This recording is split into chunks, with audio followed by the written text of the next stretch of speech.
Buenos días, mi nombre es Gustavo y de los temas que han salido en el sorteo he decidido desarrollar el tema número 9.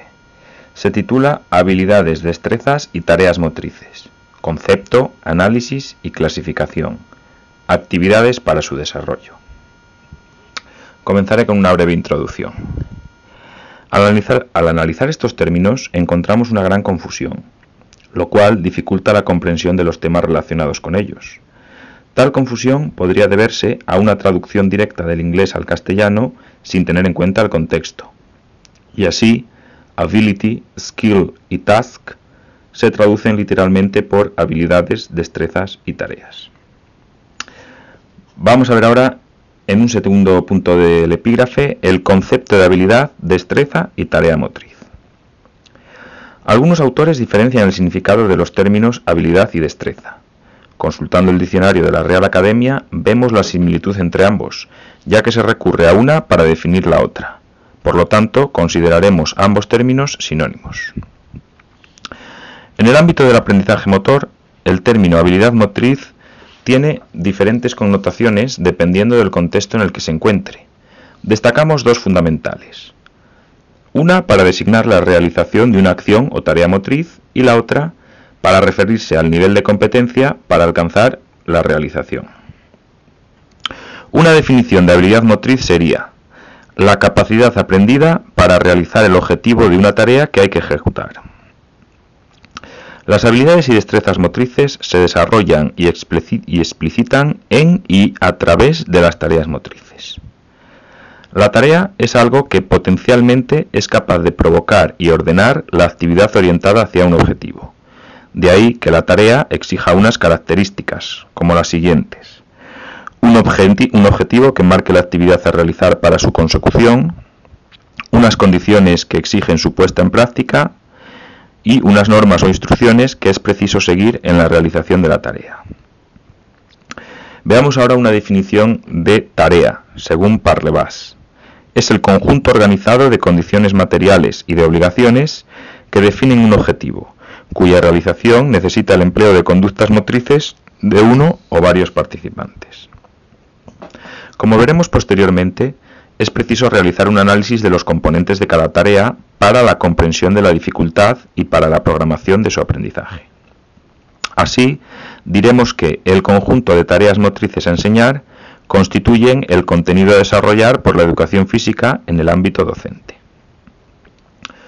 Pasamos, una vez visto el segundo, al tercero de los epígrafes del tema. Análisis y clasificaciones generales de las habilidades y destrezas motrices.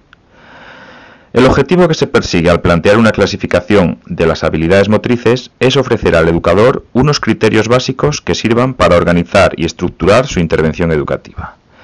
Veamos cuáles son esos criterios de clasificación. En primer lugar, en base al grado de participación corporal. Tenemos habilidades motrices globales y finas. Las globales si están implicados grandes grupos musculares, por ejemplo, nadar.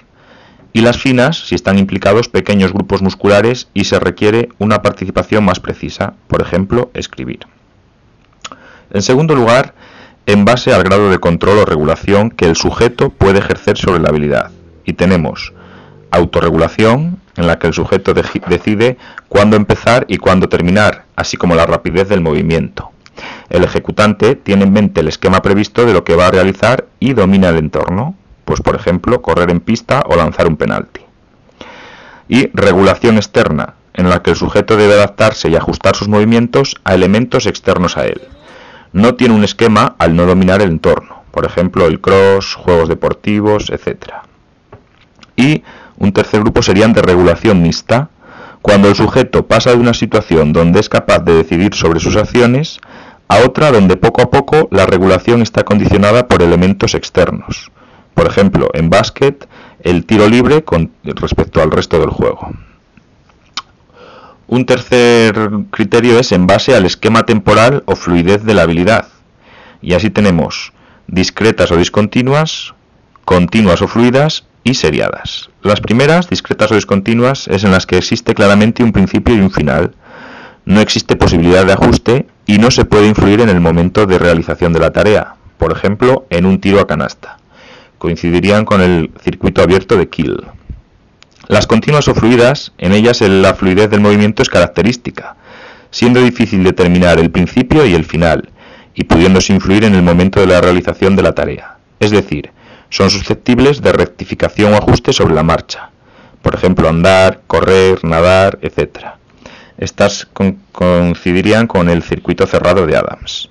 Y por último tenemos las seriadas, que son aquellas que, a pesar de ser discretas o discontinuas, muestran un patrón dinámico, realizando un mismo esquema un número de veces consecutivas, y pudiendo ajustar o rectificar sobre la marcha, considerando la acción en conjunto y no cada componente, por ejemplo, botar el balón. En base al grado de control que el ambiente puede ejercer sobre el sujeto que actúa. Aquí tenemos de carácter abierto, que son aquellas en las que el medio no está estereotipado, no es fijo y la demanda perceptiva es alta, cualquier tipo de deporte colectivo, por ejemplo. Y de regulación cerrada, en la que el medio está estacionado, fijo y la demanda perceptiva no es alta, por ejemplo, hacer la voltereta delante en la colchoneta. También pueden darse habilidades de carácter abierto-cerrado. Un quinto criterio será en base al grado de participación cognitiva. Y así tenemos las fundamentalmente habituales, en las que el factor importante es el receptivo, destacando la labor de los factores de ejecución.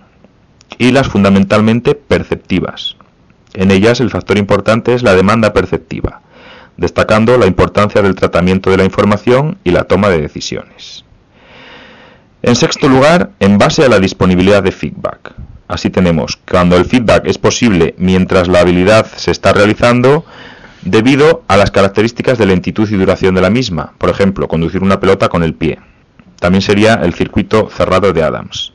Y en las que el feedback solo es posible como evaluación informativa al final de la realización. Esto sucede, por ejemplo, en los movimientos balísticos, es decir, por ejemplo, lanzar a canasta. Coincidiría con el circuito abierto de Kiel. En base al sistema sujeto-tarea, antes de realizar la acción, distinguimos 3 grados de dificultad. Sujeto y objeto estacionarios, sujeto estacionario, objeto en movimiento o sujeto en movimiento y objeto estacionario, y, por último, objeto y sujeto en movimiento. Otro criterio es Un último criterio es una clasificación más operativa para nosotros, como profesionales de educación física, que se basa en el grado de complejidad y en el orden en que se trabaja con los alumnos. Y así tenemos habilidades y destrezas físicas básicas, tales como desplazamientos, giros, saltos, manejo de objetos, lanzamientos y recepciones, etc., que son las primeras en trabajar con nuestros alumnos. Y habilidades y destrezas específicas, tales como habilidades atléticas y deportivas, que se trabajarán después de tener conseguidas las anteriores. Pasamos ahora a desarrollar un cuarto epígrafe del tema, que se refiere a el análisis de la tarea motriz. La primera preocupación de un educador será efectuar una descripción de la tarea, es decir, cuáles son los mecanismos a través de los cuales el individuo aprende y realiza esquemas motores y adaptaciones motrices a su entorno. A la hora de enseñar una tarea motriz, el educador ha de tener en cuenta lo siguiente: las características de la misma para determinar la estrategia a seguir, el momento de aprendizaje en el que se encuentran sus alumnos. Para establecer una secuencia coherente en sus programaciones, necesita analizar los mecanismos de percepción, decisión y ejecución que componen el aprendizaje motriz y que se dan en cada tarea, con el fin de que tanto el aprendizaje como su intervención puedan ser adecuados y precisos, sabiendo dónde, cómo y cuándo actuar. En el funcionamiento del sistema sensomotor se compara el aprendizaje de habilidades motrices y la ejecución de tareas con un sistema de procesamiento de la información. A continuación se expresa gráficamente este modelo. Partimos de una información que es captada por los órganos de los sentidos y mediante el mecanismo de percepción. De ahí pasa al mecanismo de decisión, de este al mecanismo de ejecución y por último se convierte en los órganos ejecutores en movimiento. Este movimiento pasa mediante un conocimiento de la ejecución otra vez a los órganos de los sentidos. A continuación, según este modelo, analizamos los 3 mecanismos del aprendizaje motor presentes en cualquier tarea motriz. Comenzaremos con el mecanismo de percepción. En cuanto a este mecanismo, al analizar las tareas motrices hay que atender a varios factores. En primer lugar, el número de estímulos fundamentales a los que es preciso atender. En el primer ciclo, las tareas propuestas han de permitir que el aprendizaje y la adaptación se den en un espacio conocido y estable, para que el mecanismo de percepción sea simple. En un segundo ciclo, la capacidad perceptiva de los alumnos será más compleja y posibilitará tareas en entornos diferentes y con desplazamientos de los compañeros. En el tercer ciclo, se pueden programar tareas en medios menos usuales y con materiales más complejos, aumentando así los estímulos externos. La implicación que la tarea tiene respecto al dominio espacial y temporal necesario para llevarla a cabo sería el segundo factor. Así, en el primer ciclo, la percepción espacial y la orientación giran en torno al propio alumno.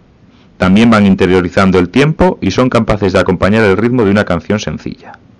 En el segundo ciclo, mejoran sus percepciones espaciales en cuanto a la percepción temporal. Asocian los acontecimientos vividos y de esta relación deducen la duración. Esto les capacita para retener una estructura rítmica y reproducirla posteriormente. Y por último, en el tercer ciclo, los alumnos pueden orientarse estando en movimiento y son capaces de combinar ritmos aprendidos y crear otros nuevos. Y el tercer y último factor será la atención, que es la condición básica para una percepción correcta de la realidad y, por tanto, del aprendizaje motor. A lo largo de la etapa, los alumnos van evolucionando de forma significativa respecto a esta capacidad. Así, en el primer ciclo, los alumnos tienen una atención fluctuante, dispersa y polarizada hacia aspectos poco relevantes del juego o de la actividad. En el segundo y tercer ciclo, la atención se fortalece, siempre que las tareas no exijan una complejidad elevada de percepción espaciotemporal, ya que no son capaces de memorizar secuencias largas de movimientos. Una vez visto el mecanismo de percepción, paso a hablar del mecanismo de decisión. La decisión de realizar un movimiento, un esquema motor o de plantear una estrategia implica un proceso cognitivo previo, que planteará cuál es el problema y cuáles las posibles soluciones al mismo. El alumno debe estar en disposición de entender el problema como paso previo a estar en disposición de elegir una respuesta y decidir en el momento oportuno. Entender el problema dependerá de su capacidad cognitiva y del planteamiento del educador. Estar en disposición de elegir una respuesta implica poseer un bagaje motriz suficiente para resolver el problema, y decidirse en el momento oportuno lleva consigo, además de un elemento de capacidad de reacción, elementos relacionados con factores espaciotemporales que han sido analizados en el mecanismo de percepción. Por todo lo anterior, en el momento de analizar las tareas, para su propuesta de aprendizaje se debe contemplar qué posibilidades tiene el alumno de comprender el problema y decidir sobre lo que se le plantea y si tiene adquiridos esquemas básicos para poder responder.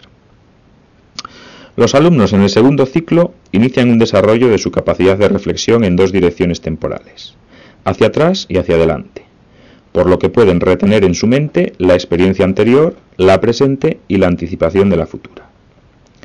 En el tercer ciclo ya son capaces de elaborar diferentes estrategias para solucionar un problema, para dar una respuesta motriz económica y eficaz que se adapte a las circunstancias. Bien, y paso a analizar el último de los mecanismos, el de ejecución. Hay que considerar los dos componentes necesarios a la hora de ejecutar una tarea motriz. Por un lado, el componente cuantitativo o condición física y por otro, el cualitativo o habilidades y destrezas básicas. En educación primaria es más importante atender a los cualitativos que a los cuantitativos. El educador tiene que enfocar la condición física como elemento cuantitativo y condicionante para el desarrollo de las habilidades y destrezas básicas, pero teniendo en cuenta que nunca puede ser impedimento para su realización. La condición física será desarrollada de forma globalizada en cada una de las habilidades y destrezas básicas. En el primer ciclo se atenderán a las ejecuciones de tareas. En el segundo ciclo se da más importancia a la adquisición de los esquemas motores adecuados a cada situación concreta y diversa, y se pide una calidad de ejecución en los ya conocidos. Y en el tercer ciclo se seleccionarán y elaborarán los esquemas más económicos y eficaces de las habilidades y destrezas básicas. Y paso ahora a hablar del quinto y último epígrafe del tema. Se refiere a actividades para el desarrollo de las habilidades y destrezas básicas. Teniendo en cuenta el currículo que propone la Administración para educación primaria, Trabajaremos las habilidades y destrezas a través del bloque de contenidos número 2, el cuerpo, habilidades y destrezas, que en el Real Decreto 1513 del 2006 pasa a llamarse habilidades motrices. Sus aspectos más importantes son, teniendo en cuenta los 3 tipos de contenidos, los siguientes. En cuanto a conceptos, en primer lugar, esquemas motores básicos y adaptados, del movimiento genérico a las habilidades básicas como movimiento organizado. En segundo lugar, formas y posibilidades de movimiento. En tercer lugar, las capacidades físicas básicas como condicionantes de las habilidades. Y en cuarto lugar, la competencia motriz, aptitud global y habilidad. Pasamos a los procedimientos. En primer lugar, mejora de las conductas motrices habituales a través del ajuste neuromotor. En segundo lugar, control y dominio motor y corporal desde un planteamiento previo de la acción, lo que se conoce como razonamiento motor. En tercer lugar, experimentación y utilización de las habilidades básicas en diferentes situaciones y formas de ejecución. En cuarto lugar, destreza en el manejo de objetos y en la manipulación de instrumentos habituales en la vida cotidiana. En quinto lugar, adquisición de tipos de movimientos y conductas motrices adaptadas a diferentes situaciones y medios. En sexto lugar, adaptación de habilidades motrices para desenvolverse con seguridad y autonomía en otros medios diferentes al habitual. En séptimo lugar, preparación y realización de actividades recreativas. En octavo lugar, acondicionamiento físico general. En cuanto a las aptitudes, valoración del trabajo bien ejecutado desde el punto de vista motor, autonomía y confianza en las propias habilidades, interés por aumentar la competencia y habilidad motrices y participación en actividades diversas, aceptando la existencia de diferencias en el nivel de destreza. Y de esta forma doy por concluida mi exposición del tema número 9.